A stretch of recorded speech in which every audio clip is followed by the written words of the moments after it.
Okay, well, welcome everyone. Thank you for joining us today. Today's the eve of Yom HaShoah, which is the Holocaust Day of Remembrance, which commemorates the immeasurable losses of the Holocaust and also calls us into action to work towards the promise of never again. My name is Amanda Smith Byron, and I'm faculty at Portland State University, where I direct the Holocaust and Genocide Studies project, and also where we are launching a new graduate certificate in Holocaust and Genocide/atrocity prevention. I'm delighted to welcome you to today's presentation on mass atrocities. Could it happen in the US? With one of my esteemed mentors, Dr. James Waller. This event is part of our Rising Up for Human Dignity series, which honors Genocide Awareness and Prevention Month every April. On behalf of Portland State University's Holocaust and Genocide Studies project, I want to thank all of our partners in this series: Oregon Jewish Museum and Center for Holocaust Education, Never Again Coalition, World Oregon, Oregon Historical Society, First Congregational Church of Christ, and the Immigrant Story. We are hosting this event in Portland, Oregon, which rests on the traditional village sites of the Multnomah, Cathlamet, Clackamas, Watlala bands of the Chinook, the Tualatin, Kalapuya, Molalla, and many other indigenous nations along the Columbia River. As guests on these lands, we respect and honor the work of indigenous nations, leaders, and families, their knowledge, creativity, resilience, and resistance. We also acknowledge the systemic policies of genocide, relocation, and assimilation that still impact many Indigenous Native American families today. Fighting against these atrocities requires us as occupiers of this land to listen and actively amplify Indigenous voices. This year, the Rising Up for Human Dignity series is offered completely online, and we acknowledge that all of us are participating through technological devices that contain conflict minerals. And the extraction of conflict minerals has motivated and perpetuated armed conflict that contributes to societal instability, rape, and other forms of extreme violence, particularly in the Democratic Republic of Congo. We are grateful for the means of connection and communication these precious resources allow, and affirm our commitment to use them to advocate for justice, accountability, and restoration of peace and stability in the lands of their origin. Please join me in welcoming Dr. James Waller, and following his presentation, peacebuilding advocates Mike Brand and Jess Murrey, who will join us for their responses, engaging questions and conversation from their unique perspectives in policymaking and atrocity prevention. So Dr. James Waller is the inaugural Cohen Professor of Holocaust and Genocide Studies at Keene State College in New Hampshire, home to the Cohen Center for Holocaust and Genocide Studies. Dr. Waller also serves as the Director of Academic Programs with the Auschwitz Institute for the Prevention of Genocide and Mass Atrocities, as the curriculum developer and lead instructor for the Raphael Lemkin seminars on genocide prevention. His research on perpetrators of genocide is detailed in Becoming Evil, how ordinary people commit genocide and mass killings, and Confronting Evil, engaging our responsibility to prevent genocide. His newest book, A Troubled Sleep, Risk and Resilience in Contemporary Northern Ireland, was published just this year, and I just got an email this morning that Keene State is hosting a virtual book launch for him next week. So maybe he can pass around that invitation, or I can pass around that invitation if you'd like to attend it. Today, he will share his findings from his recent report on risks in the United States, published through the Stanley Center for Peace and Security. So again, I'll introduce Mike and Jess when we finish with Dr. Waller's comments, but please join me in welcoming Dr. Waller. I'm so excited to have you here. Thank you, Amanda, very much for the kind introduction.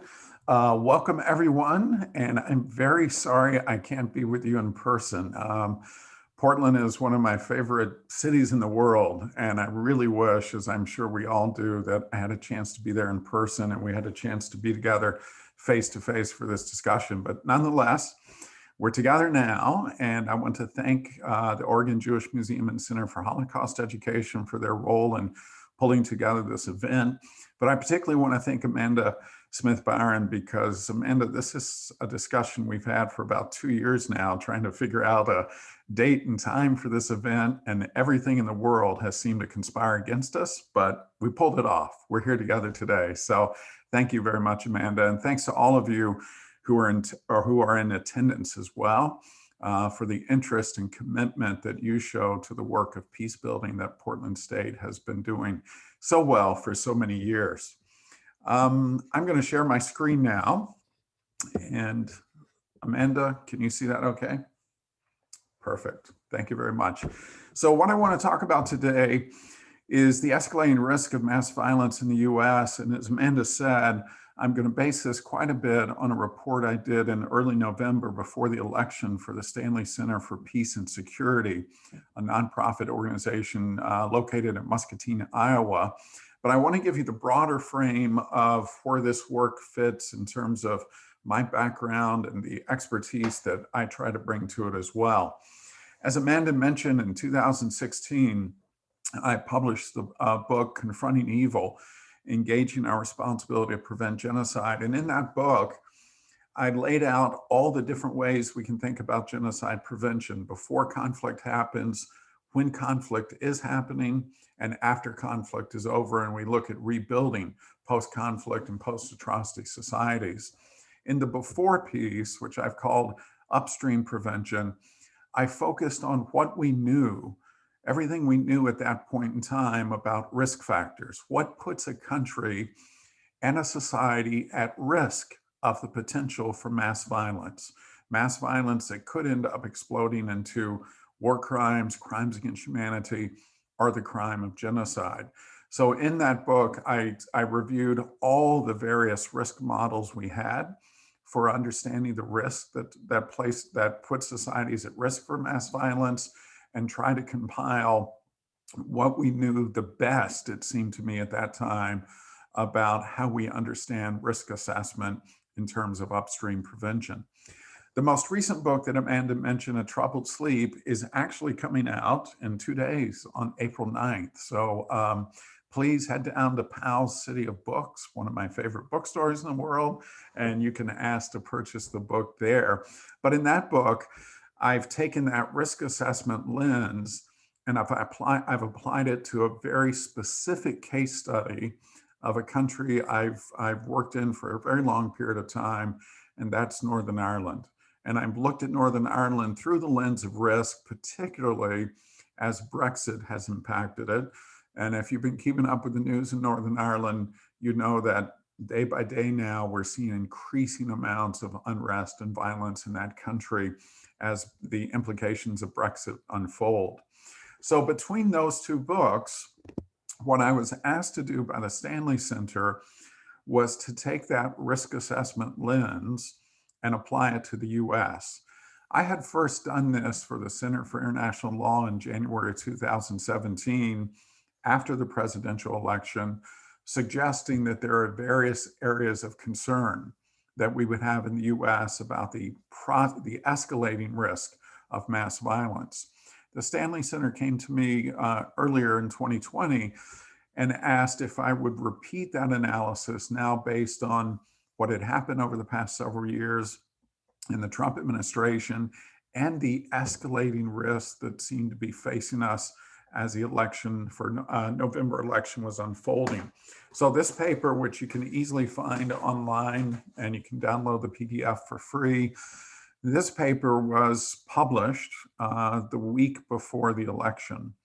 And in the paper, I had predicted that the potential for mass violence was exceptionally high between the time of the election and the time of the inauguration. And in the paper, I go through all the reasons that I could look at in terms of risk to make the case that the risk for mass violence was increasingly high and actually escalating over that time period. And unfortunately, as we saw on January 6th, that prediction came true. It certainly is something I wish I had predicted and hadn't come true. But in truth, all the risk factors that we've been concerned about for mass violence were pointing in the same direction. And January 6th was, if not inevitable, certainly entirely predictable. So what I want to do with you in the time I have with you today is think a little bit about how is it that we assess risk of mass violence? What are we looking for? And then to look at the 4 categories I've worked in for risk assessment of governance, conflict history, economic conditions, and social fragmentation, and to take a very quick look at how the US stands with each of those.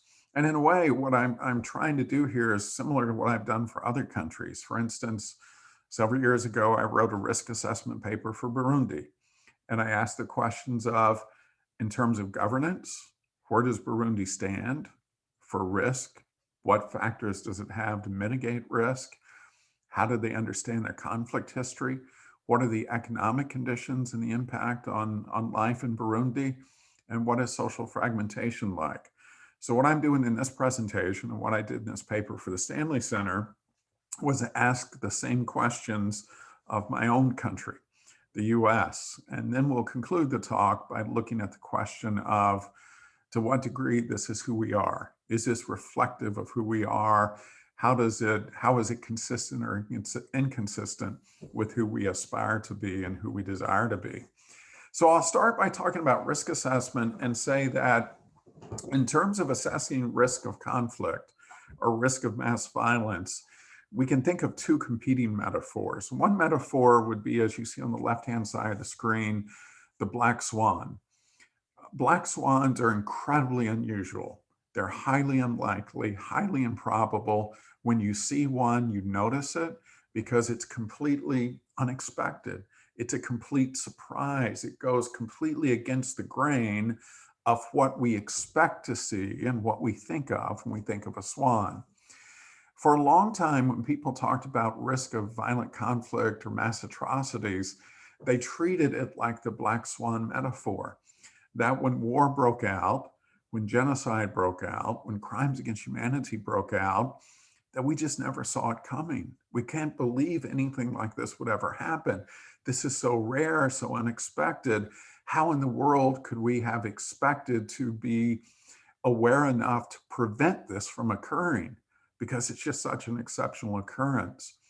I would say that approach to understanding the origins of violent conflict and mass atrocities for the past 20 years at least hasn't been any longer defensible.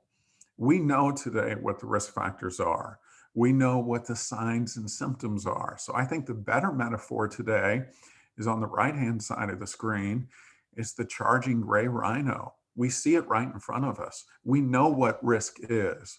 We know what risk looks like. We know when risk is starting to escalate. We know what accelerates risk, and we know what triggers risk in that accelerating framework. It's there in front of us. So today, the issue is not we don't see it coming. The issue is we absolutely see it coming, just like we see a charging rhino coming. But how do we respond in order to mitigate the risk and try to increase resilience? Another way of thinking about this, to go back to Northern Ireland, is to think of the bonfires that Protestant, Unionist, Loyalist communities build on the 11th of July every year. They didn't do it last year because of COVID. I do think they're planning to do it again this year, despite restrictions. These bonfires celebrate a victory from the 17th century of Protestantism over Catholicism. They are triumphalistic bonfires. These bonfires are months in the building. They'll start, they've absolutely started building these bonfires already. And here you see an example of one. This is a bonfire several stories high, and you get some sense of the scale of it just from looking at the background. This is what we're doing in risk assessment. We're asking the question, how big is this stack of wood? How much wood is there? How much risk is there? We're asking questions of, is the risk dousing gasoline? We're asking questions of, what are the matches that can be struck to light this stack of wood on fire? So in risk assessment, we're trying to gauge how much wood, how much risk is stacked in this particular country or situation. And then what we worry about is as they do in Northern Ireland, when these stacks of wood are lit on fire. Here you see a bonfire from several years ago in Northern Ireland. These fires are incredibly strong and intense. They melt windows of buildings close to them. Fire personnel try to douse buildings close to the bonfires to make sure they stay safe, but they dare not douse the bonfire itself because that would be a cultural affront for people within the Protestant Unionist Loyalist community. So what we're trying to do is ascertain risk before it gets to this point, before it becomes a flaming inferno. So as I mentioned, what I did in confronting evil was look at all the models of risk assessment that existed at the time. And it was something like 23 or 24 models.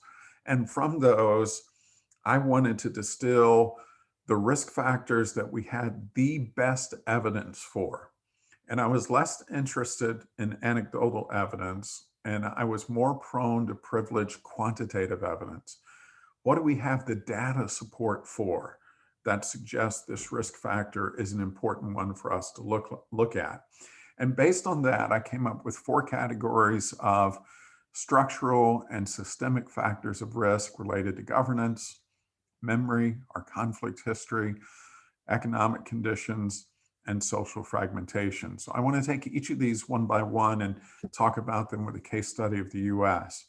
First, in terms of governance, we don't have time today to go through each of the 5 factors related under the category of governance, but if I'm looking at a country to try to ascertain the degree of risk that their governance exposes them to, I'm looking at things like regime type. We know democracies that are committed to the protection of minority rights tend to be the safest regimes. I'm looking at state legitimacy issues. Do citizens view the state and the power holders in the state as legitimate? And do they view their demands as legitimate? How strong or weak are state structures? Education, garbage removal, basic infrastructure issues. Is there a lot of identity-based polar factionalism in a country? And then finally, does a country engage in systematic state-led discrimination? For our purposes with the US, I want to focus on the first 2 of these issues having to do with the strength of our democratic institutions or lack of strength, and the degree to which the state, those democratic institutions, are perceived as legitimate or illegitimate. To place it in a broad global context, here you see the fall of the Berlin Wall in 1989. I was teaching in Berlin, Germany at that time, 1989. I'm not taking credit for the fall of the wall in any respect whatsoever. I was there, I was teaching. I was part of these crowds that went to Checkpoint Charlie and went to the walls and watched these come down in 1989. And it ushered in an incredible, I'd say 10 to 15 year period of tremendous democratic growth across the country, across the world. Countries that had previously been authoritarian, autocratic regimes, many cases in which minority rights were not protected, were not promoted, were making some pretty incredible movements toward democracy. So it was an explosion of democracy globally, unlike anything we've seen in recent modern history. Unfortunately, that explosion took a different turn about 10 years ago, and it's a turn that we continue to see increasing in the depth of what is called democratic deconsolidation or democratic backsliding, in that more and more countries began to step back from democracy, began to retreat into autocracy, began to retreat into authoritarian regimes. So the world that we thought would be created with the fall of the Berlin Wall, this growth of democracy and the blossoming of democracy around the world, was incredibly short-lived.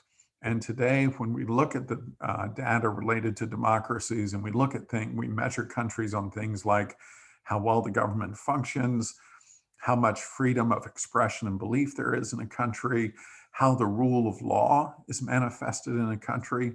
You'll see that in this graphic from Freedom House that last year, 41 established democracies, 25 of them suffered overall declines. These include countries like Poland, Hungary, Thailand, China, Russia, India, Israel, Great Britain, and as you'll see in the graphic, the United States. So every region of the world, we saw democracy in retreat last year. And again, this has been a trend we've seen over the past decade. We've seen democracies in decline.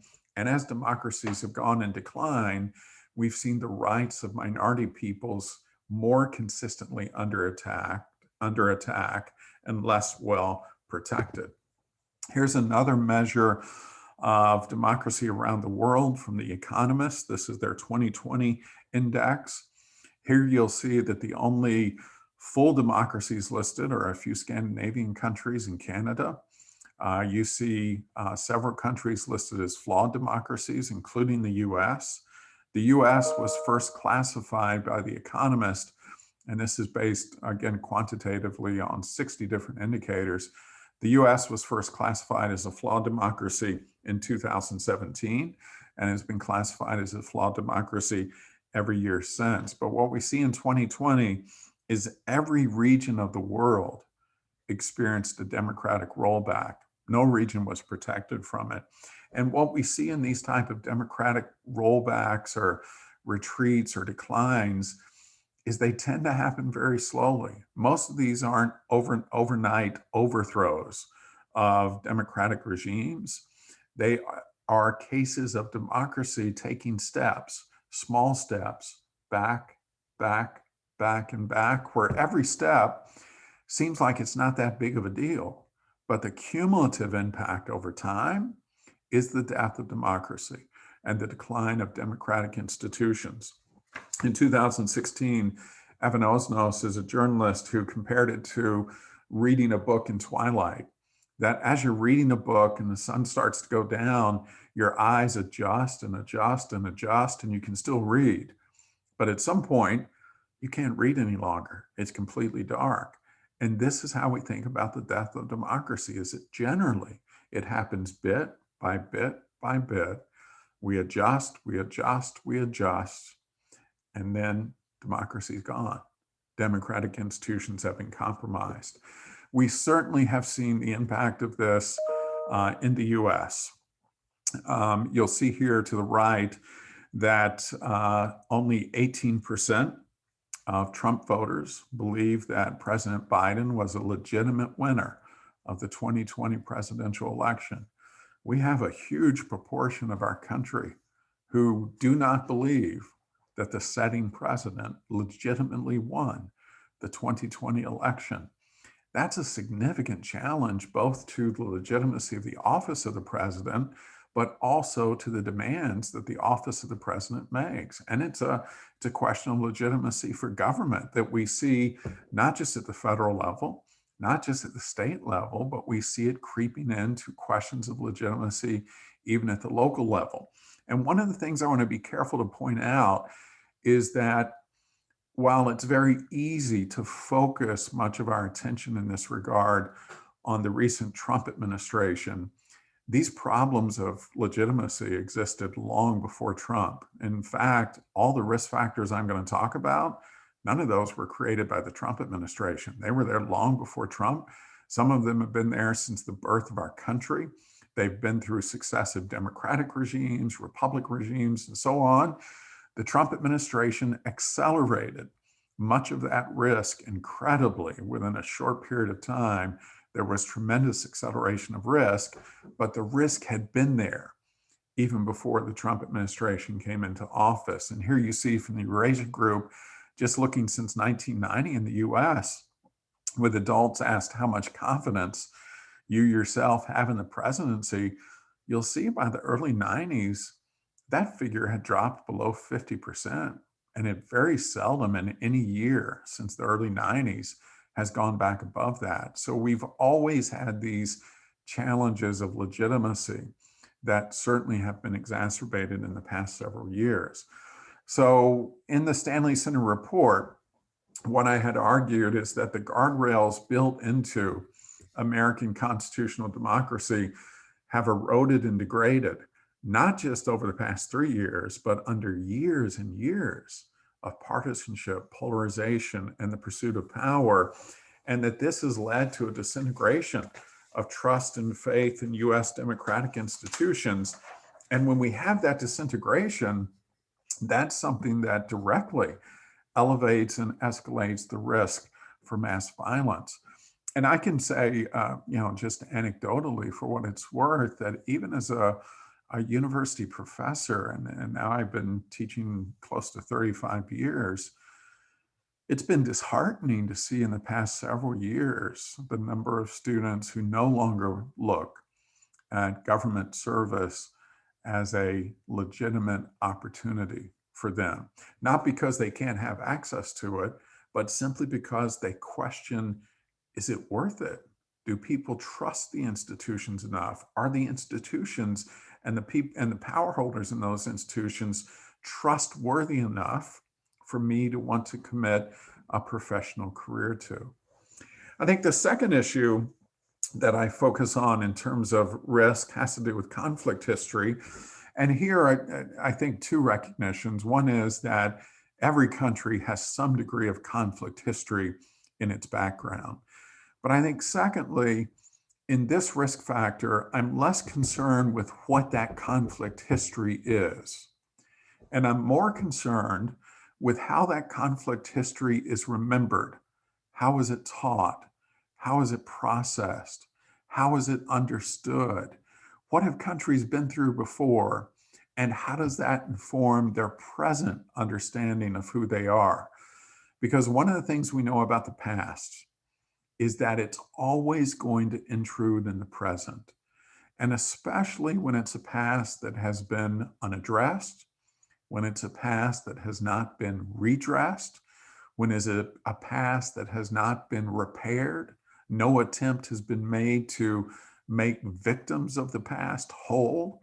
All of those things find their ways into the fabric of the present. So we're looking at things like history of identity-related tensions, racial, ethnic, religious, tribal, and so on, prior genocides or politicides in a country, past cultural trauma that some members of the country have experienced that directly inform their understanding of the present, a legacy of vengeance, record of serious violations of international human rights and law.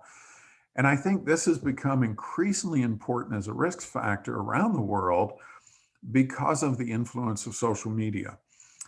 Many of us today are probably on this Zoom together, probably old enough to remember vaguely at least the birth of social media. And the great promise of it was going to be a force for freedom and democracy. That people who did not have voice before now would have voice because of social media. They didn't have to go through a peer-reviewed journal. They didn't have to be a power holder, that there was a democratization of voice that social media would make possible. And it has done that to some degree. But what we've also seen social media unregulated do is that unregulated social media has amplified disinformation. It has incited violence. And again, it's lowered levels of trust in media and democratic institutions. And I think it pushes, I think January 6th and the role of social media pushes us, or at least pushes me, to ask the question of, is freedom of speech an absolute right, or is it a qualified right? In other words, are there some examples of speech that we qualify and say that speech is so divisive, it's so insightful, it's so hateful, that its freedom has to be qualified because of the potential it presents for inciting violence and lowering the levels of trust here that we've talked about. I've seen this firsthand just through personal experience. I'm a child of the South, born and raised in Georgia.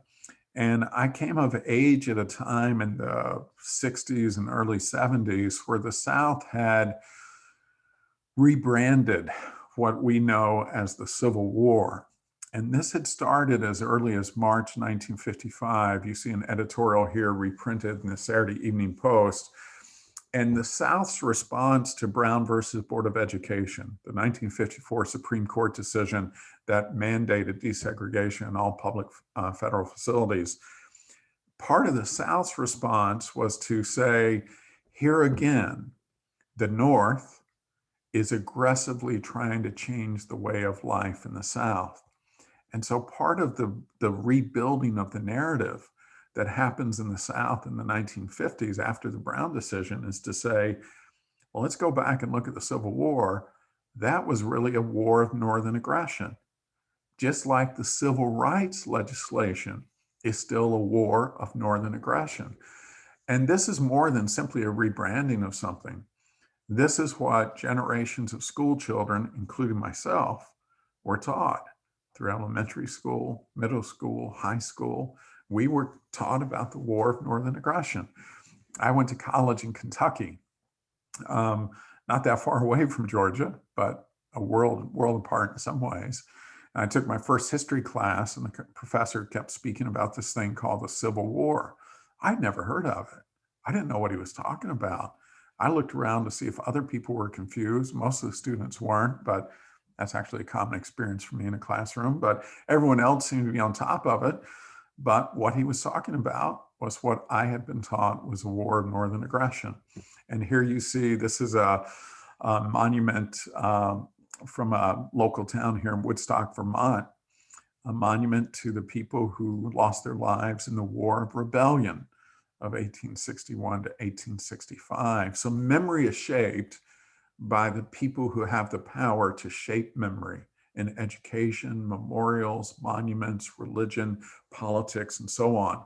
As I looked at the US, my direct concern in terms of risk assessment is that we live in a country that is purposefully blind, willfully blind to the violations of the past and its direct impact on the present. We're a country founded on the twin evils of the extermination of one people, the removal and physical destruction of indigenous people so we could have their land, and the enslavement of another people, the importation of Africans upon whose backs literally the world's strongest economy was built. There is no, in my opinion, understanding of America and who we are today without that understanding of what we did, who we did it to, how we did it to build the country we have today. But by and large, in education, in public discourse, social discourse, we're willfully blind to those realities. And I think a large part of the racial reckoning that we've seen over the past summer, and we continue to see, is a recognition that we have never made right with that history. We have never confronted that history. We have never dealt with the pain that history has imposed and still imposes on people. And it is a past that directly intrudes into our present. I think a third set of risk factors I look at, which honestly we have the lowest level of quantitative support for, but we're continuing to develop in this area, has to do with economic conditions. What's the level of economic development in a country? To what degree is there economic discrimination? How much macroeconomic stability is there? I've worked in my work at the Auschwitz Institute with government officials, thousands from over 95 countries around the world. But one of the countries we were active with was Venezuela. And we knew long before Venezuela fell apart that one of our significant risk concerns was a Venezuelan economy built almost exclusively on oil. And the concern was, if the price of oil ever drops precipitously, what is that going to do to Venezuela's economy? And the price of oil did drop. It crushed Venezuela's economy, and it opened up all these other fault lines that were exposed because of that lack of macroeconomic stability. We look at economic deterioration. We look at the growth of informal economies and black markets. These are all things that we can look at in terms of risk. Certainly, COVID-19 has had some devastating impact on economic conditions worldwide. We still have no idea of how economically destructive the pandemic has been, and I think it's going to be years before we recognize that its destruction. We know that it has sent most countries into recession, many countries into depression. We know that that has not been spread equally across race, ethnicity, gender, and age. In America, we know it's been a she-cession in large part, that the impact of COVID economically has been most severely felt among females. We've seen escalations in unemployment, global economic desperation that's led to increases in human trafficking, increases in human enslavement. And as we see with the vaccine rollout, just the unequal access to social care and health care that people have across the US. But most strikingly for us is the vast economic inequality. And this is one of the things I tried to argue in the paper is political scientists will generally say to you, if a country has strong economic development, political violence is very, very, very rare. And even in the run-up to the election, I was back and forth with other people in the field who kept saying, there's not going to be any political violence. America's too strong economically. And I thought then, and I really think now, that they were completely missing the boat on this, that it's not the general level of economic development that was a concern or that was a safety factor.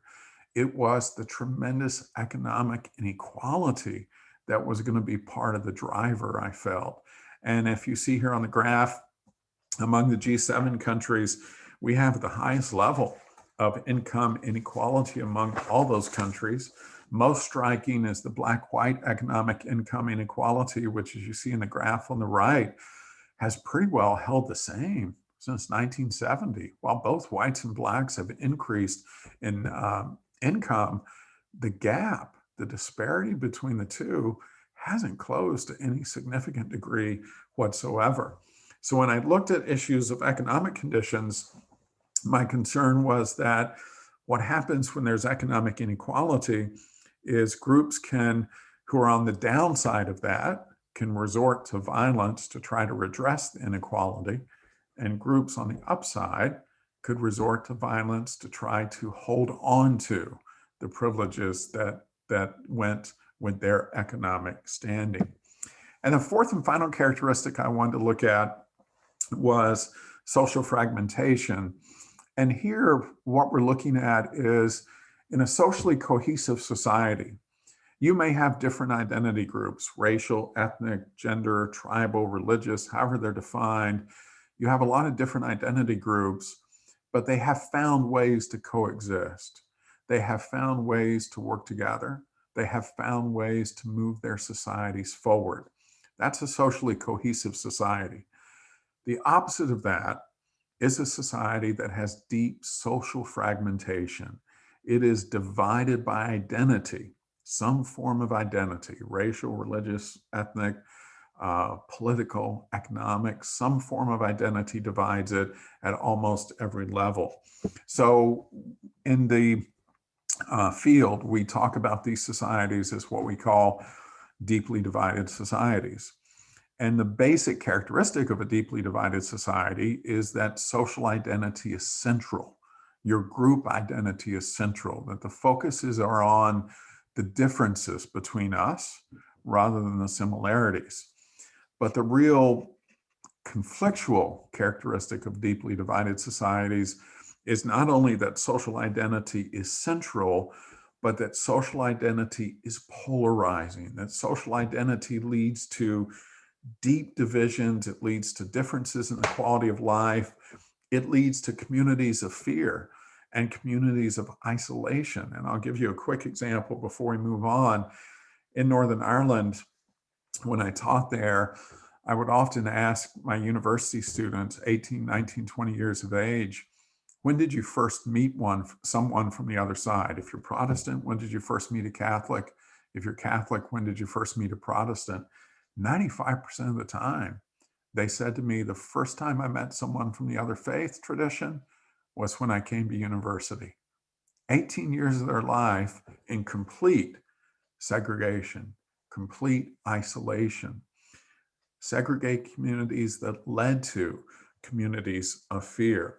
In the US, we are used to thinking about our states as red states or blue states, red being Republican, blue being Democrat. But a recent study here from Harvard, some of you saw this in the New York Times, looked at that state by state segregation and said, you know, that segregation exists at a micro level. It exists in communities. It exists in neighborhoods. And here you see a graphic map of Portland showing that, as you see here, we effectively segregate ourselves to a large degree. We live next to, we live with, we live in community and neighborhoods with people who share our political beliefs to a large part, as we see here from voting behavior. So that's segregation. Political segregation, certainly in the US, runs very deep. And what we're concerned about in these deeply divided societies is that those deep divisions, whether they're political, racial, ethnic, whatever they're built on, they're always there. It's like a fault line in California. It's there. You may be stable at times. You may not feel anything moving. Everything may be fine, but you live on a fault line. And one day that fault line will be exposed and you'll feel the effects of that. I think we have several fault lines in the US. I think this past summer, we saw the fault line of race. It's always there. It's been there since the beginning of our country.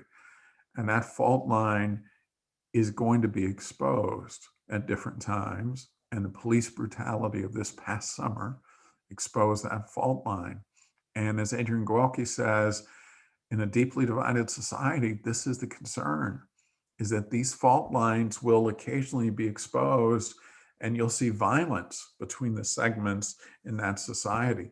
And certainly in the US, we've seen on March 2nd, the FBI director said the domestic terrorism threat is metastasizing in the US. I think anyone who works in law enforcement, federal, state, local, will tell you that the concern in terms of terrorism has always been domestic terrorism, but it's not where we put our money and attention, because it's much easier to sell the threat of an international terrorist over a domestic terrorist, even though domestic terrorism has been and still is and will be for the foreseeable future the most significant terrorist threat. So as I thought about social fragmentation in these cases, to me, this was the biggest concern I saw leading into the election, is that it's not just that we have groups with different social identities. It's not just that those groups are polarized, but now those groups have come to see in each other an existential threat. And as someone who works in genocide studies, this is our biggest red flag. When a group sees another group as a threat to their existence, maybe the threat is symbolic, that the other group is a threat to my language, and that's a symbolic existential threat. But maybe the threat is physical. It's realistic that the other group is a threat to me economically because they'll get my jobs. The other group may be a threat to me existentially just in terms of physical existence. And I think what we had seen leading up to January 6th was this zero-sum game being played out, that any advances for another racial group were a threat to whites. Any advances for another religious group or non-religious group were a threat to Christians. And I've thought often about January 6th, and I often come back to the sense that the threat being faced was a threat to privilege. Taylor Branch is a civil rights historian who said the challenge of the civil rights movement in the US in the 50s and 60s was it pushed Americans to say, white Americans to say, am I going to choose whiteness or democracy? Will I choose Christianity or democracy? Am I choosing privilege that I hold or democracy? And I think much of what we saw on January 6th were people who felt and had been told that the privileges they held as white Christian people were under threat, that their whiteness and their religious identity was under existential threat. And unfortunately, that's the flesh and blood consequence of living in a deeply divided society. So as I wrap up, I'll say that, I sat, as most of you did, on January 6th, watching the news unfold and hearing person after person, including President-elect Biden, say, this is not who we are. This is not who we are. And I understand that sentiment from the perspective of, this is not who we want to be. This is not who we aspire to be. But I think January 6th was an exact reflection of, this is who we are. This is absolutely who we are. There was nothing, again, unusual about it. This is who we've become. This is who we are.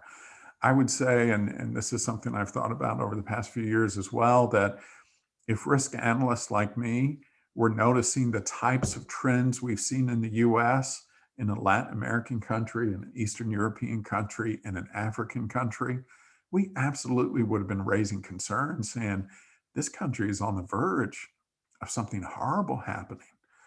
But here in the US, those type of statements were often treated as alarmist because it's us. We certainly couldn't do this. This could not be who we are. And I think the cold recognition is, this is who we are. We're not a failed or a failing state. We can still perform the basic functions a state needs to function. But we're a fragile one. We're a flailing one.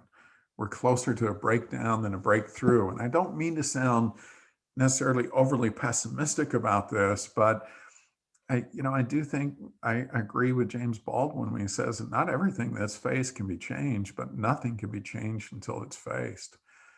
The only way to solving a problem is admitting that you have one. And we have one.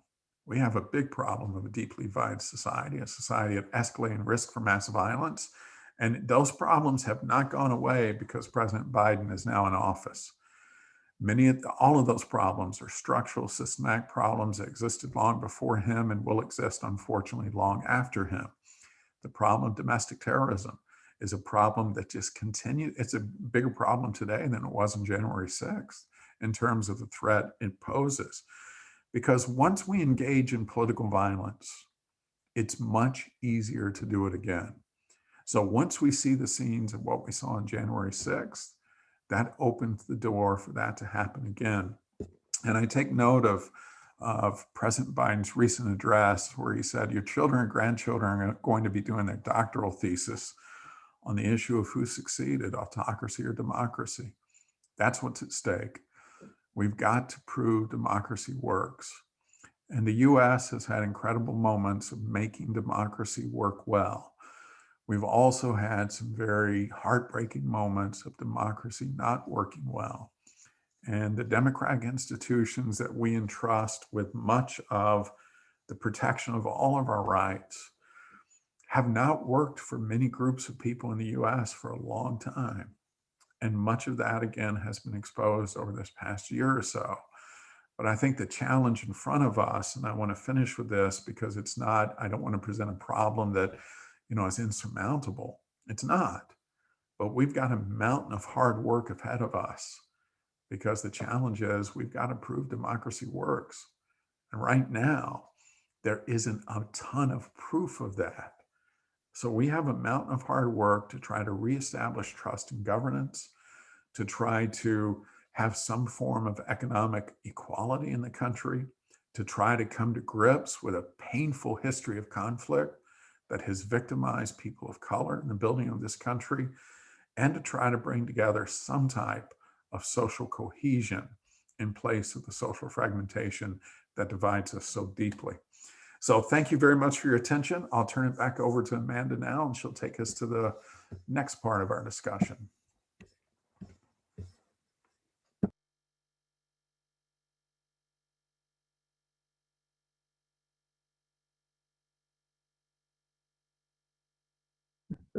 Thank you so much for your presentation and for sharing the work that you've done to give us insight into the risk factors to be aware of and to understand how to move forward, and also the imperative of moving forward. Your call to awareness is something that looms large in our own political and social landscape in the United States, and watching the unfoldment of the Black Lives Matter uprising this summer, witnessing our own anarchistic jurisdiction here in Portland, Oregon, has been an important wake-up call for many of us. So to respond to Dr. Waller's comments, I have the pleasure of introducing Mike Brand and Jess Murrey. I hope that you have accessed some of our materials so that you can get their full bio. I don't have time to read everyone's full bio and their introductions, but they certainly have amazing stories to share. Jess is going to go first. She's an award-winning communications specialist who worked for the Search for Common Ground and all over the world doing peace building work. She is now the CEO and co-founder of Wicked Saint Studio, where she designs interactive story games that prompt behavior change and real-world action, and that encourage renegotiation of identity and how to work collaboratively. So let me introduce Mike, and then I'll turn it over to you, Jess. And Mike is a human rights, atrocities prevention, and peace building professional with over a decade of experience in policy, advocacy, organizing, and informal education. He's worked for various NGOs in the United States and Rwanda, South Sudan, fieldwork in the Democratic Republic of Congo and Uganda. So we have two great respondents here. I'll turn it over to Jess. And if you have questions, please toss them into the Q&A, and hopefully we'll have some time to look at them at the end of their remarks. Take it away, Jess. Awesome. Well, thank you so much, Amanda. Thank you, Dr. Waller, for sharing your presentation. I'm so excited to be here today.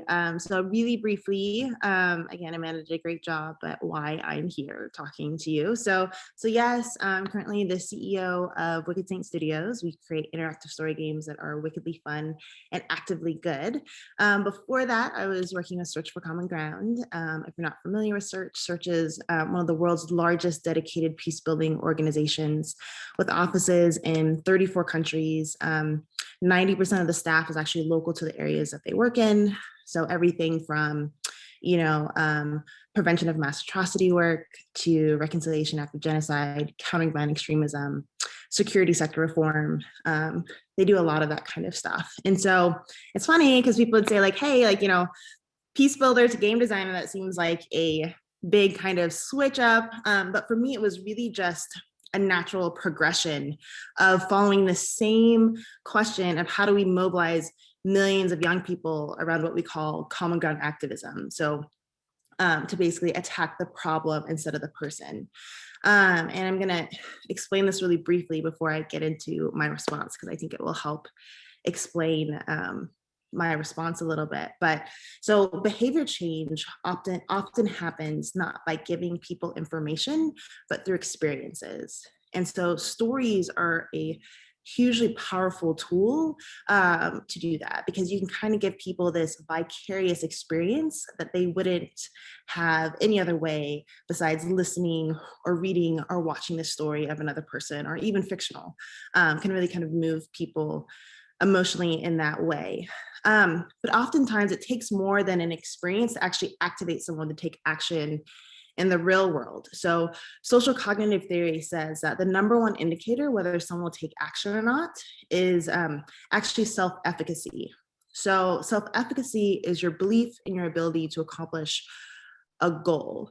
Meta-analysis studies have shown that gameplay actually significantly increases self-efficacy, because self-efficacy is more than just like, hey, like you can do it, cheerleading on the sideline. You gain self-efficacy by mastery. And the cool thing about designing games is you design these core game loops. And every time a player goes around a core game loop, they get a little bit better at whatever the task or action is. And so with interactive story games, we believe we have the next evolution of media-based behavior change, because you're not just vicariously, having this experience, you are the main character. You're deciding how to respond, often in complex situations, and then you're experiencing the consequences of your actions, but in a safe place and with feedback, and hopefully you're having fun while you're at it. And so that's where we are right now. We are building interactive story games. We're actually working with Niantic Labs. We're the first team selected for their Black Developers Initiative. And so we're creating an interactive story game driven by discovery and real life actions. So using geolocation and AR as well, where players will actually be able to practice being a hero within the game, and then we're going to prompt them to be a hero in real life. Okay, so that's my kind of spiel of the background where we're coming from. So what I find so interesting about Dr. Waller's report is really, so what I'm going to talk about is really kind of focused on so it's focused really on memory, on the memory portion of his report, and kind of brings together the social fragmentation part, a little bit of the economy, but really is kind of focused on these two kind of things that he took out within memory. And so, so let me start by saying that if anyone knows me, if you know me for the last 3 minutes, and you're probably not surprised because it's powerful to me because memory speaks to stories. And stories are so important both in the past and the present, because it's how we understand the world around us. And if we don't have all the facts of a story, or if something happens that doesn't quite fit into this, the understanding of this world that we've built, we tend to fill gaps in the story with our own assumptions and with our own perception, which can be very dangerous. And that's kind of where we're finding ourselves. And so Dr. Waller's talking about with this, and he kind of in the report, he draws it out to kind of two stories and memories of how America got started. So you have this one story of America. It was created, born of equality and freedom and fight against tyranny.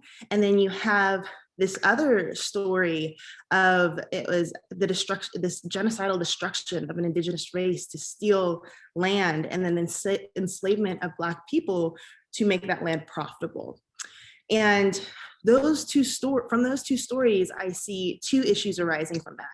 So one on reconciliation, and one about feeding a current narrative of non-whites being inferior. And so start with reconciliation. So we know that for reconciliation to begin, for healing to start, there has to be an acknowledgement of pain and wrongdoing. It's just like the most basic thing. And you'll even see this in personal relationships as well, right? Like you can't move forward until someone has acknowledged, like, that was wrong, that hurt me, and then you can start the forgiveness process, right? And this is what, and actually wrote a whole article just about this when this first happened with George Floyd. It's like right now, many Blacks in America, we just need you to acknowledge. You don't need to explain it, but we just need you to acknowledge what happened, and the pain that it has caused. And so this is the same thing with the history of, the United States and where we came from. And it's why is this so hard? Why is it so hard to acknowledge what really happened in the past? And I really think it comes down to identity. And I know Dr. Waller just talked about this. What I'm seeing, and I forgot to mention, I'm actually based in Southern Oregon, so Medford, Oregon. So I saw an Ashlander out there somewhere. And I graduated from Ashland High School. But Southern Oregon is a very kind of conservative, call it the Bible Belt of the West. And so it's been interesting for me to have these kind of conversations and see what's going on here. And I think a lot of times what it comes down to is, again, this sense of identity. I'm proud to be an American. I'm, home of the free, home of the brave, where there's an opportunity, there's always an opportunity. We're innovation juggernauts. And so when you're saying, when it feels like you're attacking America, when you're saying America is racist, when you're saying America's systems are racist, if my identity is closely tied to America, anything you say bad about America feels like you're saying it bad. You're saying bad things about me. And if I feel like you're attacking America, and I feel like you're attacking me and who I am and my identity. And I think that there's ways around that, but we have to get really creative. And I think memory and actually going through historically what happened, and that doesn't make you a bad person, but creating that safe space for people to really learn about the truth of our history and what happened. And so, okay, so the first one, I said reconciliation.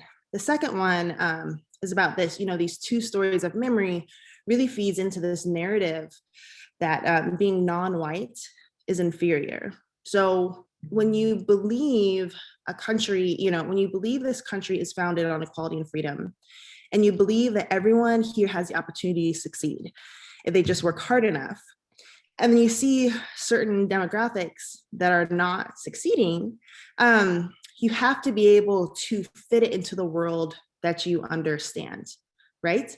And so therefore it must be, so the problem therefore must be them. So they must not have worked hard enough. There must be something wrong with them, or even criminal with them, because the world you understand is a world where everyone works hard enough, everyone's got a shot to succeed. And so when you see these graphs of wealth disparity between Blacks and whites, again, if you don't have you could create your own narrative, your own story for this is why things are the way they are, versus having the correct memory and conflict history of what happened. So now the reasons are, you start looking into, Black codes and redlining, and how, federal government subsidized certain living, and where does, and wealth and property ownership in this country is so closely tied. And then you go even farther and you say, okay, how is education funded in this country? Oh, through property taxes. And you see this loop that it's just so hard to get out of. But if you don't have the history to that, then you can fill in the gaps and create your own narrative. And it's not just here in the US. This is something that we're seeing in the NGO world, very much so, who writes the grants, who funds the grants, what is the developing country? Quick side story here. I was helping one of my Belgian colleagues and Congolese colleagues write a piece around race and reconciliation on the European side of things. And I noticed in the piece, they didn't write about any of the atrocities that were committed by Belgium at the time.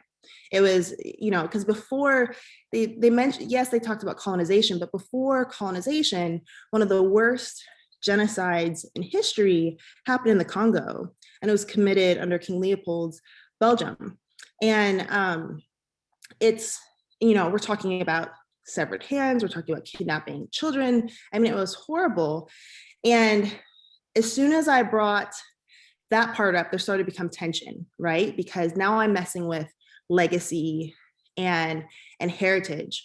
But those memories are so important because this underlying narrative and understanding and belief that that Africa is worse they're just worse in governance, and they have issues, and so therefore migrant and immigrants moving to Europe are somehow inferior, that everything that happens in former colonized countries are inferior. And it's like, wait a minute, let's get the history right of why are they fragile states to begin with, and who did what. Okay, so I'm getting up. So those are the things on that first kind of point that Dr. Waller made within his section of memory. The last kind of thing I'll touch on that I found really interesting was about the note about the study that someone did a study between Fox News and MSNBC, and they found that Fox News was 5 more times likely to use the word hate, and they hate us or you or Trump or Christians.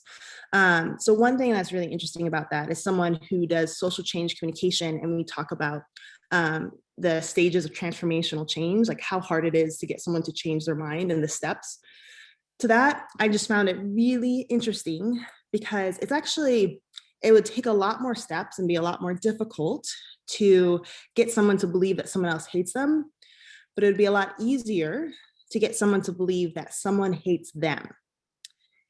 And I think that's what it comes down to, is if you can get someone to believe that others hate them, then you've made them an enemy. And so now we're talking about the social fragmentation. But a lot of that focus was on conservative news.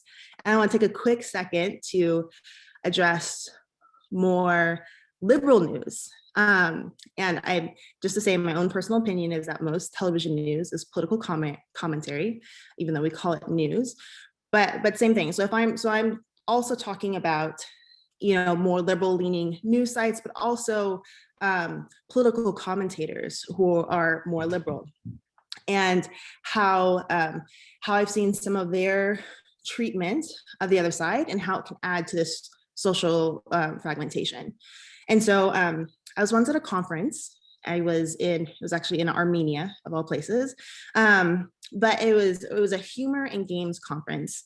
And I was having this debate with this comedian who was, what he told me was, he's like, the only way to get change is for people to understand what idiots they are. He's like, they just need to understand like how they're complete idiots. And then that's the only way, and then we'll start to change things. And finally I was like, well, how is that working for you? And he was like, what do you mean? I was like, how many hearts and minds have you changed by convincing people that they're idiots?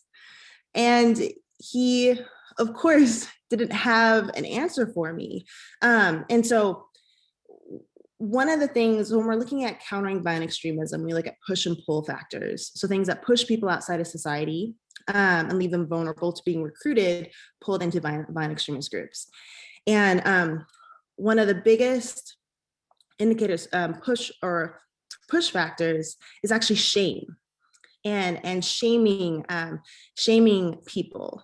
And so we have this kind of righteousness, and we've been coming down really hard on people.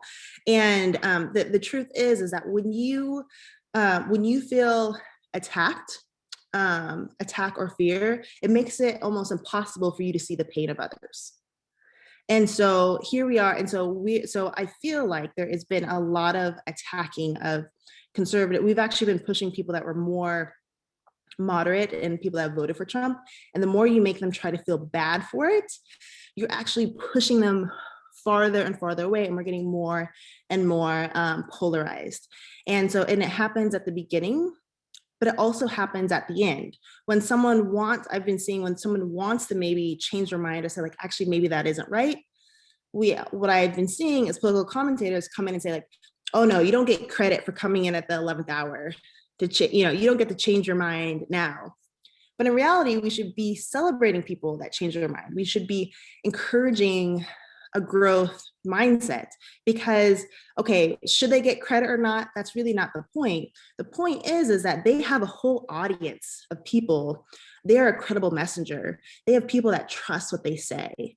And we should be welcoming with an open hand people who are maybe looking at things like, okay, this doesn't quite feel right, without them knowing that if they step over towards more enemy territory, that they're going to get slapped back because of things that they might have said in the past. And so I know I've talked probably too long. So these are kind of my three main takeaways from this across memory, this memory section. One is it made me think that like, okay, we need to have one, ownership of what actually happened in the past, in our history and our memory. Two, accountability over shame. So there still needs to be accountability here. And I think we can hold people accountable without shaming them. And then finally, is that growth mindset. So allow room for growth so that people can be welcomed back into a fold. How do we make a pathway so that people can come back into the fold and be welcomed and celebrated if they change their mind? So, okay, I'm done for now. Mike or Amanda, I pass it off to you. Thanks. Let me just say, you've just given us a wonderful argument in favor for conflict resolution, which of course is my roots. And you've just described so much about how conflict resolution fits into the atrocity prevention lens because of that sort of reframing of narratives and understanding the importance of humanity, connecting with the true humanity and moving beyond the system of amnification that's so prevalent. So thank you for that gorgeous talk and response. And I'd love to turn it over to Mike. Thank you. And we'll get back to you with questions at the end. Thanks, Jess. Awesome. Thanks, Amanda. Thanks, Jess. Thanks, Jim. Really appreciate all the comments so far. I'll try to keep mine somewhat brief, although I can't guarantee that, but I'd love to get into discussion or questions or anything after. So I think, the question for today is, can it happen here? And as Jim said a little bit, I think the framing of the question isn't, can it happen here? It's that it's already happened here, right? Like we know our history, or at least some of us do. The history is up for debate among some folks, I guess. But we know our history of past genocide and mass atrocities. And we know that any analysis that, focuses on genocide and atrocities says that, past violence is a strong indicator of future violence. So I just want to talk a little bit about, the risks. And I think, when we talk about risks of mass atrocities, you can think of it in some ways similar to the risk of COVID-19, right? Everyone's at risk of getting COVID. Some people have certain underlying conditions that are more at risk than others, and people's behavior can put them at even greater risk.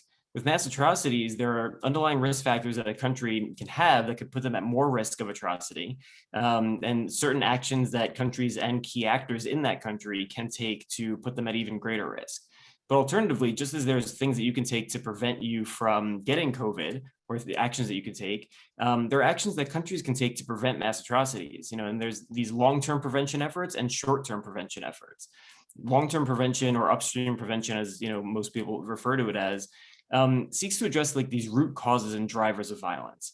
The short-term efforts are often reactionary. It's when a situation's on the brink of violence, or if there's a potential flashpoint, we act in a way to try to prevent atrocities in very targeted and specific ways.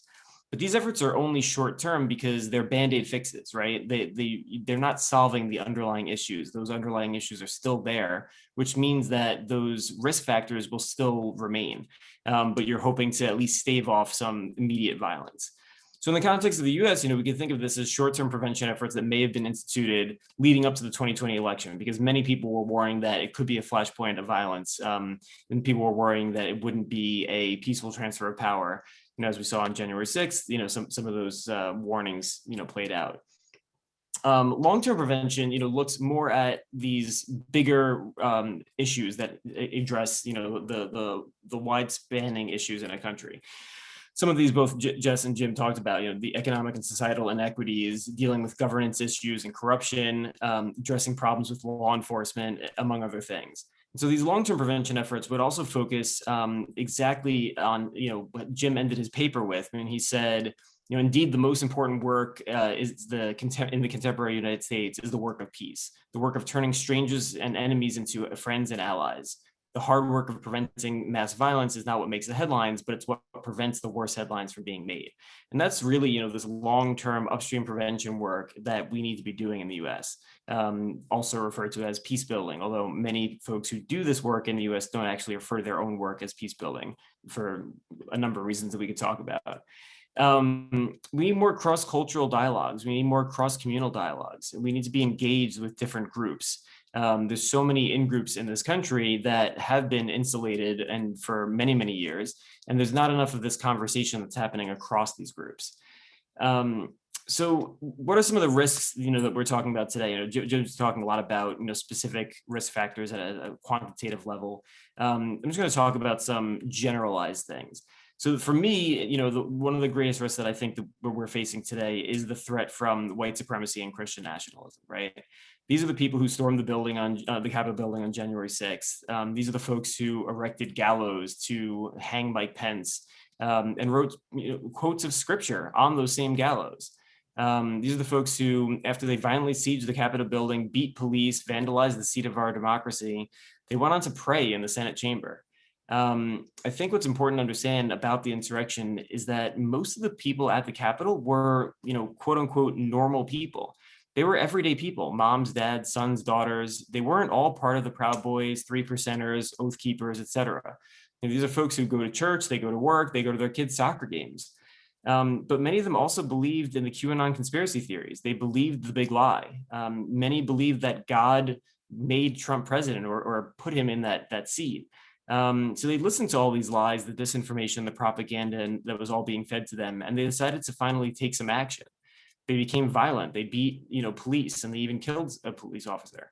The same police that for months they were defending during all the Black Lives Matter protests. And, some folks were even beating police with an American flag. This is how we see extremism and mass atrocities happen, in other countries, like this long process of how it gets there, how we get to extremism. It requires normal people to get on board. Often when I give these kinds of talks, I talk about how you'll always have crazy people with crazy, horrible, dangerous ideas, but you can't commit genocide or mass atrocities with just one person with some crazy ideas. You need a whole bunch of followers who are willing to take action and actually put those crazy ideas into force. It's bad when we see the normal people take those actions. That's when you know the disinformation and the lies have worked, right? There's lots of disinformation that's out there that ends up going nowhere.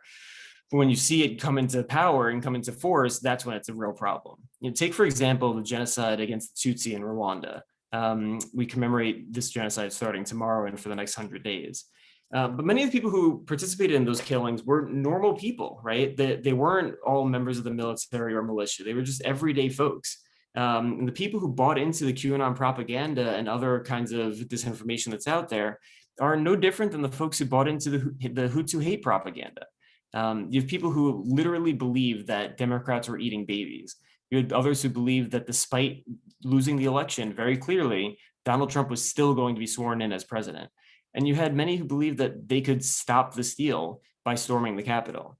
If you think about it, for some of these folks, if you truly believe that your God anointed Trump to be president, and this is the will of the Lord, it's easy to see that some people would do anything in their power to carry out God's will. We see this kind of extremism that happens around the world in other countries as well. So it's not really a stretch to think that people who are capable of believing all of these things are capable of committing mass violence at a larger level if they were actually drawn to that. And we should reflect on the fact that the insurrection could have been much worse than it was, right? It could have been much more violent. And if there was a significant number of members of Congress who were killed or kidnapped, could have done serious damage to our democracy, more so than what the insurrection has already done to our democracy. So one of the big challenges that I think we're facing, which we've talked about a little bit here, but I just want to highlight a few things, is this rising disinformation, misinformation, propaganda, and dangerous speech that's flooding this country. And I use each one of those terms specifically because they are different things. Sometimes they overlap, sometimes they don't, but it's important that we focus on all the pieces of this puzzle. So networks, talking heads, social media memes, using this hate and divisive language to rile up their audiences. And as Jim pointed out in his paper, there was a much larger influence from the right-wing media than there was on social media, despite the fact that we keep talking about social media's influence. And many of these actors, they manufacture outrage, right? So a lot of times they'll actually misreport on an original issue, and then they report on the outrage that happened because of their manufactured report, and then they continue to report the outrage over and over and over. And so it's like a vicious cycle that happens where an outrage that maybe didn't exist, to begin with, was manufactured by one of these individuals or networks, and then they keep piling on with the story. So the disinformation about the election being stolen, had real consequences, as we saw on January 6th and beyond, though, right? You have a whole swath of unnecessarily restrictive voting laws that are being introduced across the country, many of which are based on the big lie from the election. So it's not the influence and the impact of the big lie didn't stop at January 6th. Doesn't stop with these polls that are showing that people, don't believe that Biden was elected, officially, but it also happens at the state and local level as well, these impacts. And dangerous speech that, happened from President Trump and from others led to spikes in violence among Latino and Asian communities across the country. We've seen, lots of different data points to show this. There's not a direct causality relationship there, but there is some kind of correlation with those dangerous speech efforts. And so basically, with this information, we need to find a way of dealing with this problem at the source, with these media outlets, with these individuals, while still maintaining the freedom of speech. And it's a delicate balance, and it's a difficult balance, but we need to figure out a way to do more to combat the spread of disinformation, because the problems are just going to grow if we don't. And something else I wanted to just talk about when we were talking about memory, and we're talking about how people shape the world that they live in, and being in a community that's separate from another community. You may have heard someone say, or maybe you've said it yourself, that one side or another lives in a alternate reality than the other. But it's not really that far off, right? So recent Reuters polls showed that half of Republicans don't believe that the insurrection at the Capitol on January 6th was violent. And 6 in 10 Republicans believe that the election was actually stolen from Trump. Not that he lost, not that there was influence from others, that the election was actually stolen from him. And these memory problems of the Civil War and the War of Northern Aggression, all these things, there are problems that we've had in this country since the beginning, and they obviously remain today. Just a quick anecdotal story. It was just last month, I saw this online. There was a meeting in a Florida school district to talk about the renaming of a Robert E. Lee High School. And there were multiple white members of the community that stood up to speak out in support of keeping the name. One woman I heard say something along the lines of, well, I was taught that Africans sold their African brothers and sisters into slavery. So it's really their fault. It's not the fault of people like Robert E. Lee. And other people tried to justify slavery by saying that slavery was condoned in the Bible.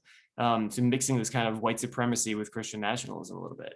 And we saw this play out, in real time with the 1619 Project versus the 1776 Commission. So this, this challenge of, you can't really start to engage on this long-term peace building work if the two sides or three sides or four sides, however many sides there are, aren't really even on the same page. In many cases, at least in the United States, they're not even reading the same book. So the starting place is so far removed from one another that we have to really get back to basics in some ways.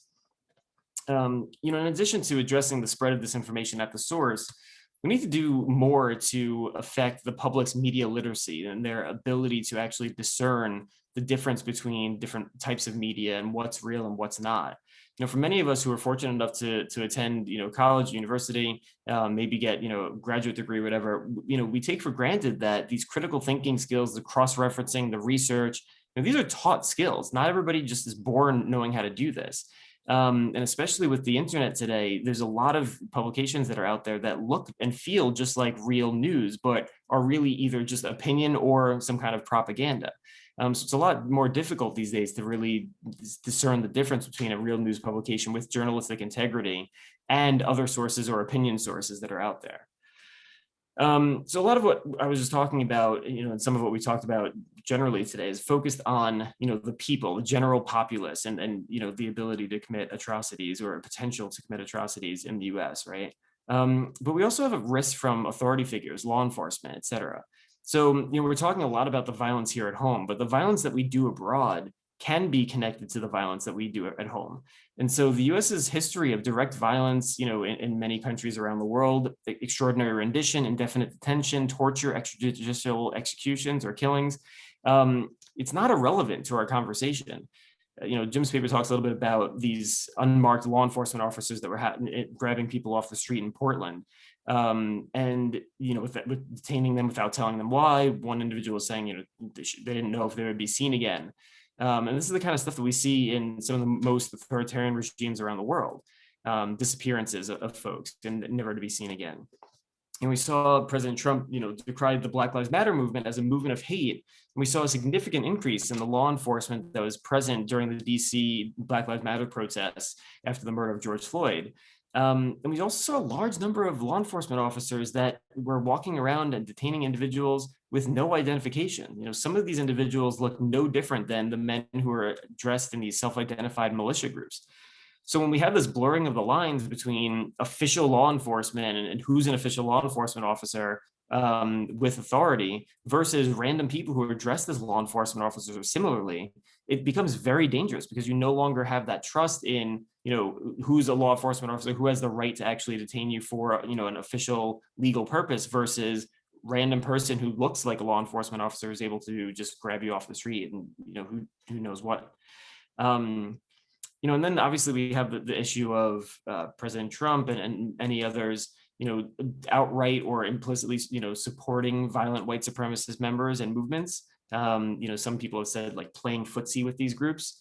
And we saw the significant difference in the violence that was against the Black Lives Matter protesters here in DC and Lafayette Square versus the lack of a police presence and the relative acceptance of the violent insurrectionists at the Capitol.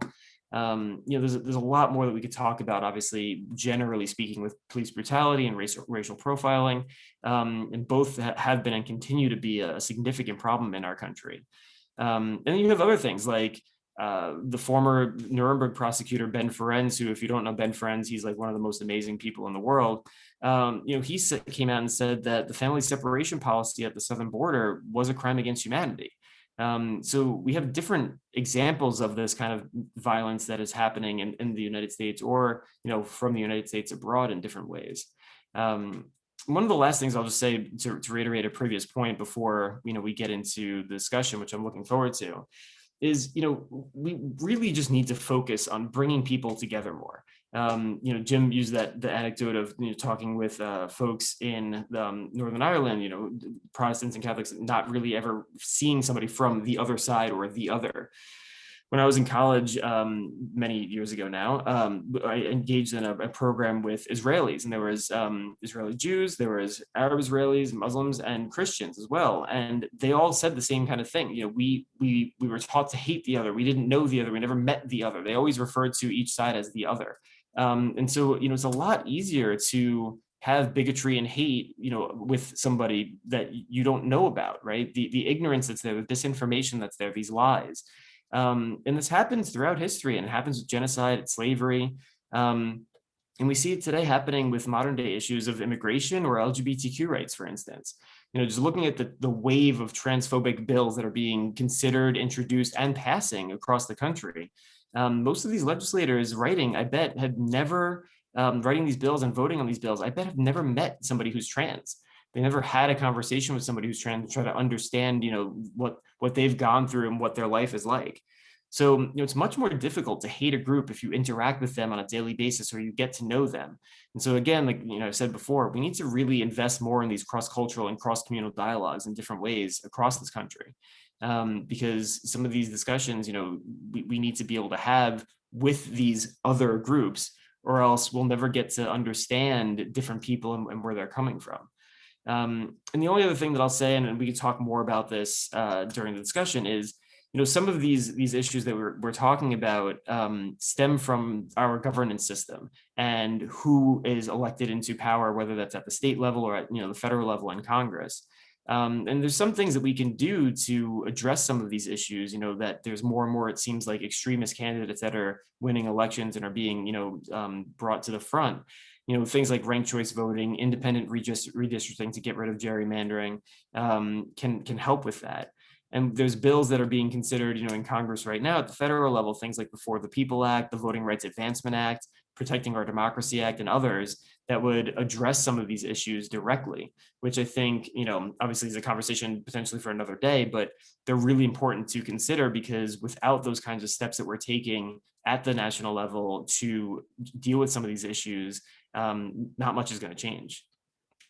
And with that, Amanda, I think I'm done and happy to chat with everybody during the panel. Great. Thank you so much, Mike. Thanks to everyone for their presentations and responses. It's been such an exciting day. And I think the theme that we're looking at here is just the importance of paying attention to these various different factors. Dr. Waller's research gives us a framework to understand what the risk factors are. And Jess and Mike's comments help us sort of see the implications of those and the importance of bringing a critical lens so that we can both notice these patterns and also respond to them in some some sort of way.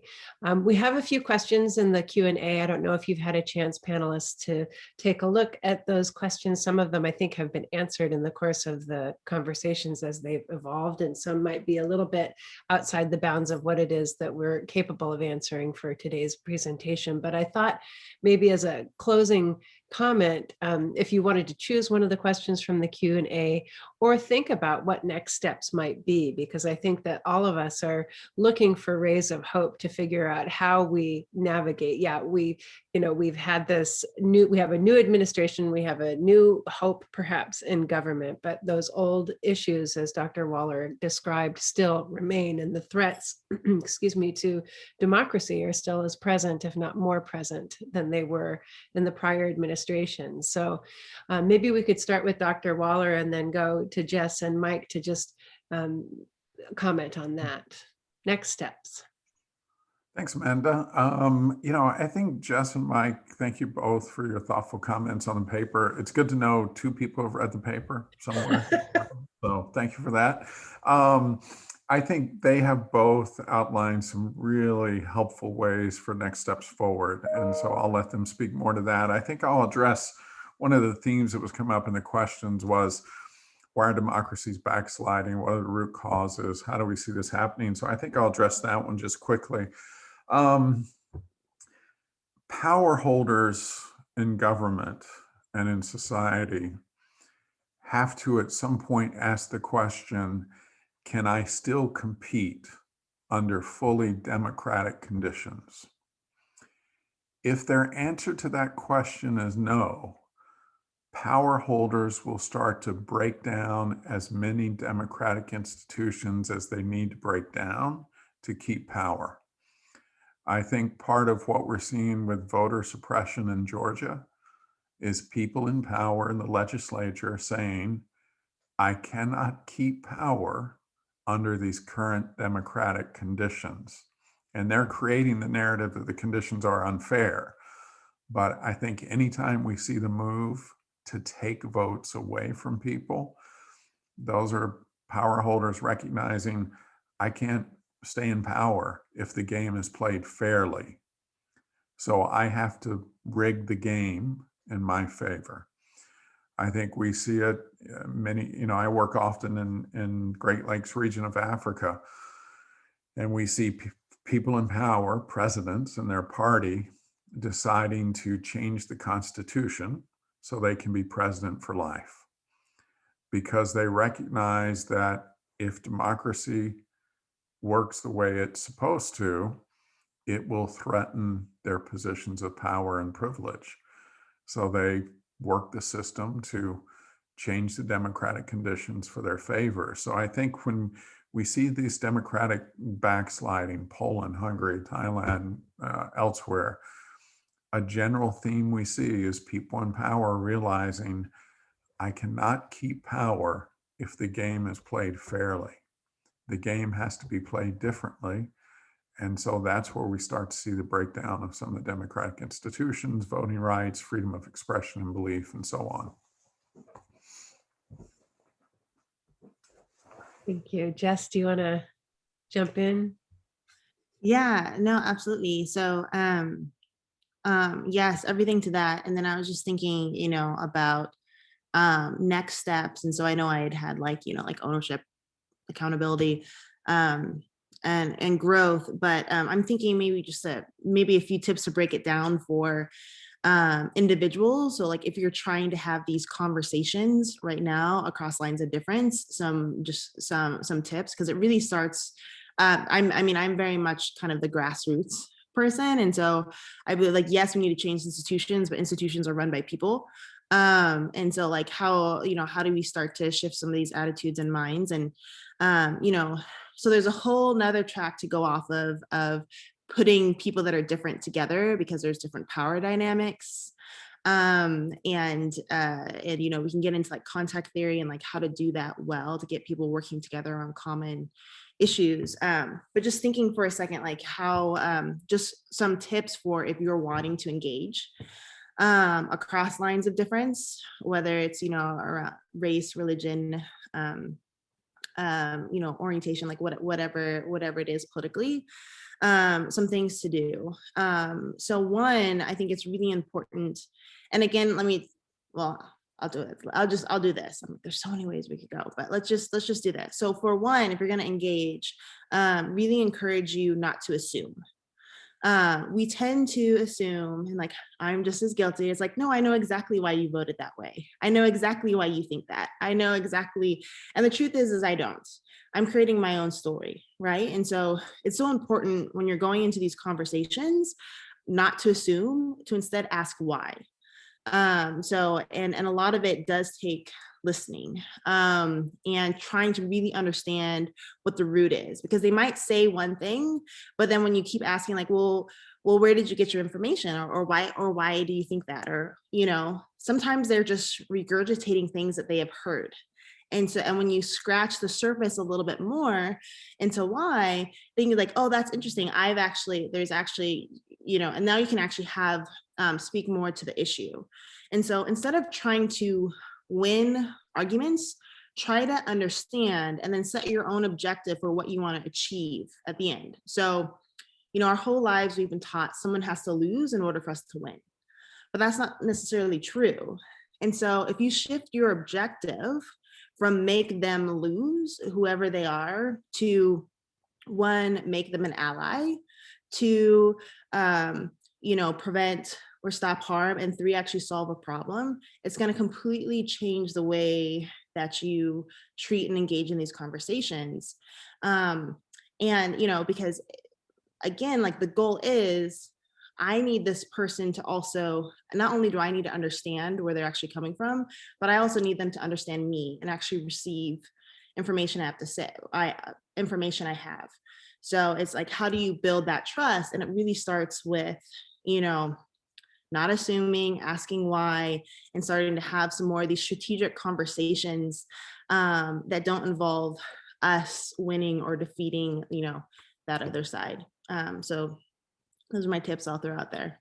Great. Thank you so much. And I just want to emphasize the fact that in our conflict resolution classes at Portland State, we always say, if there's one thing you take away from this class as a conflict resolution skill, it's curiosity. Because when you enter into those conflicts with curiosity, it shifts the discourse into a way that's far more constructive, and it facilitates the kind of bridge building that all three of you are talking about as being necessary. So thank you for that. Mike. Yeah, so I think one of the challenges, and it's a challenge, but it's also an opportunity, is that, as I said very briefly, I kind of brushed over it during my comments, but in the United States, we traditionally haven't had peace building work as it's normally considered when we do this work abroad. And generally with like conflict resolution or peace building, there's usually the like third party actors in some way that are acting in a completely nonpartisan, not taking a side. They're a complete third actor, and they're bringing people together to have these kinds of conversations and these dialogues. And it's something that I think is really missing in a lot of ways in this country. We see, for instance, you have the Black Lives Matter, movement for Black Lives folks on one side of an issue. Then you have like blue line folks on the other side. But there's not a lot of dialogue between members of law enforcement and folks that are in these, Black Lives Matter grassroots kind of communities. And that's where I think we need to go. And I'm just using that as one example, but there's many examples of this, right? And I think something that we've learned over the last 4 years in some ways that, is potentially good is that, as Jim mentioned a couple of times about these guardrails of democracy, that we kind of blew through them. There's a lot of things that we took for granted for far too long, a lot of norms, a lot of, existing law that we just, were respecting. And in some ways, the envelope was pushed, as far as it could go for some of these issues. And so there's new laws that are being introduced to try to rectify these things for the future. And I think that's something that we need to look at, things like the Protecting Our Democracy Act, which is going to be reintroduced this year. And then on the voter suppression stuff, which, translates across so many different things, because if people can't vote, then they can't get the change that they want to see happen. And, it's this big cycle. Again, there's other, federal legislation that's being introduced that I think, folks should get on top of. The For the People Act has already passed the House and is in the Senate right now. But there's also at the state level, right? These state level suppression bills happen at the local level. And so I think, the more you could pay attention to these things and speak out against them before they pass, the better. And just, getting people to be more of an active role in all of this, right? In having some of these conversations, in that Socratic method of just asking questions of people who have different opinions than you and trying to understand where they're coming from, or getting them to a place where you would like them to go just by asking them questions. But then also getting involved in the advocacy, efforts, both at the federal and at the state level as well. Thank you. I know we're running short on time here, but I so appreciate this opportunity to break down this idea of how you prevent mass violence, how you prevent atrocity, because while it's wonderful to have the depth of expertise that Dr. Waller has, the strategies for hope, and this goes to Glenn's question in the Q&A, they're very accessible strategies, bringing curiosity to an argument that you would otherwise discount the other person, bringing, a recognition of the destructive nature of shame when you're dealing with someone whose opinions are very polarized from your own, and taking action to try and preserve democracy in the places that we can. It's I think that atrocity prevention is rocket science, but there are ways for us to get involved that aren't rocket science, that are just sort of bringing those critical perspectives and perspective taking and generosity of heart to bear in the way that we engage in the world around us. And I think that we, as such, there's ways for each of us to plug in to the kind of change processes that are necessary to bridge differences and to encourage the strength in our systems to support democracy and effective governance. And if your personal thing is working to address the historic harms and traumas of our history in a way that seeks reconciliation and change, then that there are very specific areas to get involved that hopefully will inspire people from wherever they sit. To close, I just want to give, I'm looking through the questions again, and there's a lot of questions that would be wonderful things for us to discuss if we had all the time in the world, and sadly we don't. Maybe we can respond to them through the Q&A function.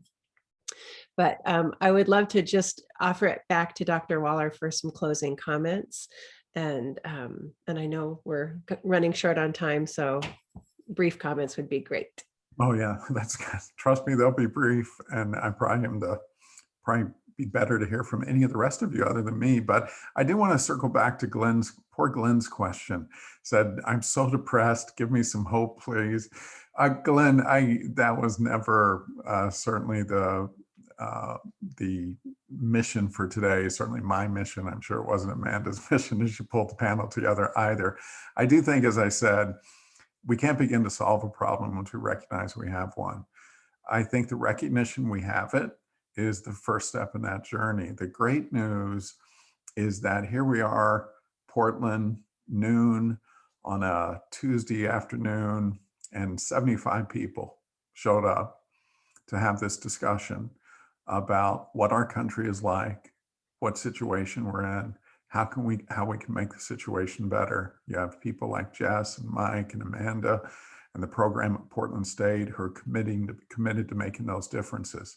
We've got a lot of hard work to do. It's a lot of shared hard work, but it absolutely can be done. I mean, we've done remarkable things as a country and as communities, and we can continue to do that work. And I think it's a matter of, as Amanda said, of each one of us leaving today and saying, what is the thing I can do today to make a difference? And if we can have that attitude toward every day of curiosity and engagement to say, what can I do today to make a difference? We can absolutely make a difference. Nothing here is inevitable. Every country, every story has a room for a better ending. And there's a much better ending here that we can shoot for. And I know we can shoot for that together. So thank you, Glenn, for the question. I hope that gives you some hope. Thank you, Amanda. Thank you, Jess and Mike as well. Yes, thank you all thank you for everyone who attended. I mean, having 80 people here on a Tuesday afternoon is a fantastic testament to the importance and resonance of this topic.